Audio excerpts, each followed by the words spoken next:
Halo teman-teman semuanya, perkenalkan kami dari kelompok 9 kelas PSPM 2021F dari program studi pendidikan matematika yang beranggotakan pertama Rahmat Syukri Simbolon, kedua Ririn Tri Anggraini, dan yang ketiga Romastrika Angelika Manik. Nah teman-teman, pada video kali ini kami akan menjelaskan mengenai alat peraga perbanyakan segitiga. Adapun tujuan dari video kali ini yaitu yang pertama, memahami konsep perbanyakan, yang kedua, membuat hasil perbanyakan bangun segitiga, dan yang ketiga, menentukan hubungan antara faktor perbanyakan dengan luas bangun hasil perbanyakan. Nah teman-teman, adapun alat dan bahan yang digunakan dalam pembuatan alat peraga ini yaitu yang pertama kertas berpetak, yang kedua mistar, dan yang ketiga pensil dan spidol. Sebelum kita membahas mengenai alat peraganya, di sini kami akan menjelaskan sekilas teori mengenai perbanyakan segitiga. Hasil perbanyakan ABC dengan pusat perbanyakan P dan faktor perbanyakan K adalah DEF, di mana PD sama dengan K dikali PA, PF sama dengan K dikali PC, dan PE sama dengan K dikali PB, sehingga K sama dengan PE banding PB sama dengan PD banding PA sama dengan PF banding PC.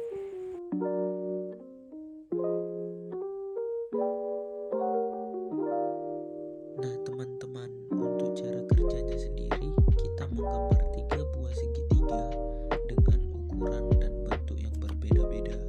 Untuk segitiga pertama, kita menggambarnya dengan alas dan tinggi satu satuan.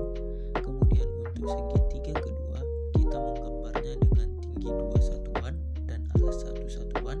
Untuk segitiga ketiga, kita menggambarnya dengan alas dan tinggi 1 satuan. Nah, untuk perbanyakan segitiga pertama itu bentuknya berhimpit dengan segitiga ABC. Untuk perbanyakan segitiga kedua itu segitiga ABC berada di dalam segitiga perbanyakannya.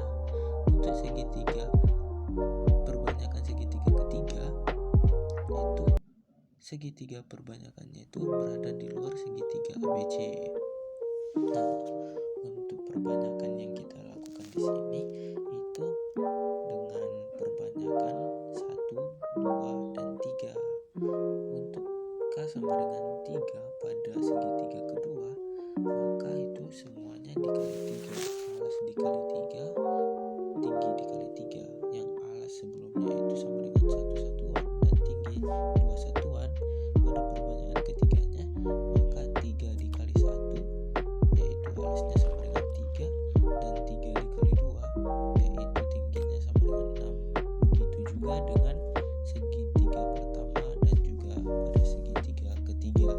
Nah, inilah teman-teman hasil dari perbanyakan masing-masing setiap segitiga.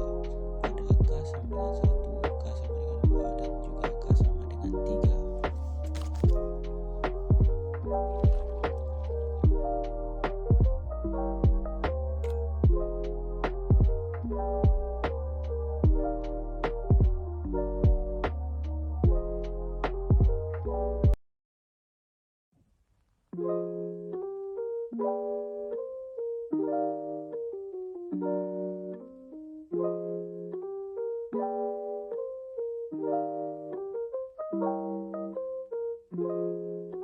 Nah, cara penggunaannya, kita mencari luas pada masing-masing segitiga P1, P2, P3 pada perbanyakan 1, 2, dan juga 3. Untuk yang pertama, kita mencari luas segitiga pertama pada perbanyakan pertama, yaitu dengan alas 1 dan juga tinggi 1. Maka luasnya sama dengan setengah kali alas kali tinggi sama dengan setengah dikali 1 satuan dikali 1 satuan, yang hasilnya sama dengan setengah satuan. Kemudian kita cari luas segitiga pertama dengan perbanyakan kedua dengan alas 2 satuan dan juga tinggi 2 satuan, maka luasnya sama dengan setengah dikali alas dikali tinggi sama dengan setengah dikali 2 satuan dikali 2 satuan, yang hasilnya sama dengan 2 satuan. Kemudian kita mencari segitiga pertama dengan perbanyaan ketiga dengan alas 3 satuan dan tinggi 3 satuan. Maka luasnya sama dengan setengah kali alas kali tinggi, sama dengan setengah dikali 3 satuan dikali 3 satuan, sama dengan 9/2, yang dapat kita sederhanakan menjadi 4/1/2. Untuk segitiga kedua dengan perbanyakan pertama dengan alas 1 satuan dan tinggi 2 satuan, maka luasnya sama dengan setengah dikali alas dikali tinggi, sama dengan setengah dikali 1 satuan dikali 2 satuan, yang hasilnya 1 satuan. Nah, untuk segitiga kedua pada perbanyaan kedua, di sini kita lihat segitiga ABC nilainya sama dengan segitiga ABC pada perbanyakan yang pertama. Maka yang kita hitung di sini adalah perbanyakan pada segitiga DFE-nya, alias luas segitiga DFE-nya saja. Maka dengan alas 2 satuan dan juga tinggi 4 satuan, kita akan mendapatkan luas sama dengan setengah kali alas kali tinggi, sama dengan setengah dikali 2 satuan dikali 4 satuan, sama dengan 4 satuan. Untuk segitiga kedua pada perbanyaan ketiga, kita akan mendapatkan alasnya sama dengan 3 dan juga tingginya sama dengan 6. Maka luasnya sama dengan setengah kali alas kali tinggi, sama dengan setengah dikali 3 satuan dikali 6 satuan, sama dengan 9. Nah, untuk segitiga ketiga pada perbanyakan pertama dengan alas 1 satuan dan juga tinggi 1 satuan, maka luasnya sama dengan setengah dikali alas dikali tinggi, sama dengan setengah dikali 1 satuan dikali 1 satuan, sama dengan setengah. Kemudian untuk segitiga ketiga pada perbanyakan kedua, di sini kita lihat segitiga ABC nilainya akan sama dengan segitiga ABC pada segitiga ketiga perbanyakan pertama. Maka yang kita hitung di sini adalah luas segitiga DFE-nya saja. Nah, kita lihat segitiga DFE dengan alas 2 satuan dan juga tinggi 2 satuan akan kita dapatkan luasnya sama dengan setengah dikali alas kali tinggi, sama dengan setengah dikali 2 satuan dikali 2 satuan, sama dengan 2 satuan. Nah, yang terakhir kita cari segitiga ketiga pada perbanyakan ketiga, yaitu dengan alas 3 satuan dan juga tinggi sama dengan 3 satuan. Maka luasnya sama dengan setengah dikali alas dikali tinggi, sama dengan setengah dikali 3 satuan dikali 3 satuan, yang hasilnya itu sama dengan 9/2 dan dapat kita sederhanakan menjadi 4/1/2. Setelah kita mendapatkan luas seluruh segitiganya, maka kita buatlah tabel luas segitiga dengan P1, P2, dan juga P3. Nah, kita dapatkan bahwa P1 jika K sama dengan 1, maka luas satunya itu sama dengan setengah satuan, luas duanya itu sama dengan setengah satuan. Pada P1 jika K sama dengan 2, luas pertama itu sama dengan setengah satuan dan luas kedua itu sama dengan 2 satuan. Nah, untuk K sama dengan 3, maka kita akan dapatkan luas pertama itu sama dengan setengah satuan, luas kedua itu sama dengan 4/1/2 satuan. Pada P2 jika K sama dengan 1, maka luas pertama itu sama dengan 1 satuan dan luas kedua itu sama dengan 1 satuan. Untuk K sama dengan 2, maka kita akan dapatkan luas pertama itu sama dengan 1 satuan dan luas kedua itu sama dengan 4 satuan. Untuk K sama dengan 3, kita akan dapatkan luas pertama itu 1 satuan dan juga luas kedua itu 9 satuan.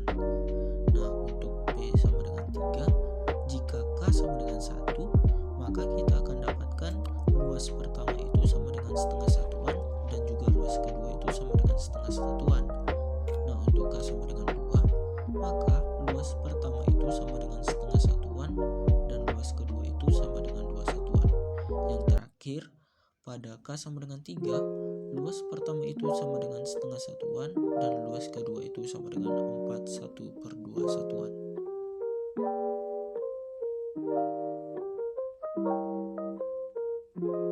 Selanjutnya, saya akan menjelaskan hubungan antara L1, K, dan L2. Nah, dapat kita perhatikan pada gambar berikut, di mana PD sama dengan K kali PA, PE sama dengan K kali PB, PF sama dengan K kali PC, sehingga K sama dengan PE dibanding PB, sama dengan PD banding PA, sama dengan PF banding PC. Kemudian kita keluarkan segitiga ABC dan kita simbolkan dengan L1, di mana L1 sama dengan alas sama dengan 1 dan tinggi sama dengan 1, sehingga L1 sama dengan setengah kali alas kali tinggi. L1 sama dengan setengah kali 1 kali 1, sehingga hasilnya sama dengan setengah. Begitu juga dengan segitiga DEF. Kita keluarkan dan kita simbolkan dengan L2. Kita dapat menentukan hubungan antara L1K dan L2 dengan menghitung L2 dengan satuan S1. Karena L2 kita hitung menggunakan satu kesatuan, maka alasnya sama dengan 1, tingginya sama dengan 1, sehingga L2 sama dengan setengah kali alas kali tinggi sama dengan setengah kali 1 kali 1, maka hasilnya setengah, sama seperti L1 yang bernilai setengah. Atas dasar kesebangunan, maka kita peroleh luas segitiga DEF sama dengan setengah dikali K kali A dikali K kali T. Luas segitiga DEF sama dengan setengah K kuadrat dikali A kali T sama dengan K kuadrat dikali setengah alas kali tinggi, di mana penjelasan awal setengah alas kali tinggi itu sama dengan L1, maka DEF sama dengan K kuadrat atau L1. Jika perbanyakan atau K sama dengan 1, maka luas segitiga DEF sama dengan 1 kuadrat dikali 1, DF sama dengan 1 dikali setengah, maka hasilnya yaitu luas segitiga DEF sama dengan setengah. Maka terbukti bahwa L2 atau 2 segitiga DF bernilai setengah. Begitu jugalah dengan perbanyakan K sama dengan 2 dan K sama dengan 3, sehingga dapat disimpulkan bahwa L1K dan L2 saling berhubungan. Dari materi video kami, semoga materi atau video ini dapat bermanfaat bagi teman-teman dan bagi kita semua. Kami dari kelompok 9 mengucapkan terima kasih, dan jika ada salah penyampaian yang kurang tepat dari materi kami minta maaf. Sekali lagi kami mengucapkan terima kasih. Sampai jumpa.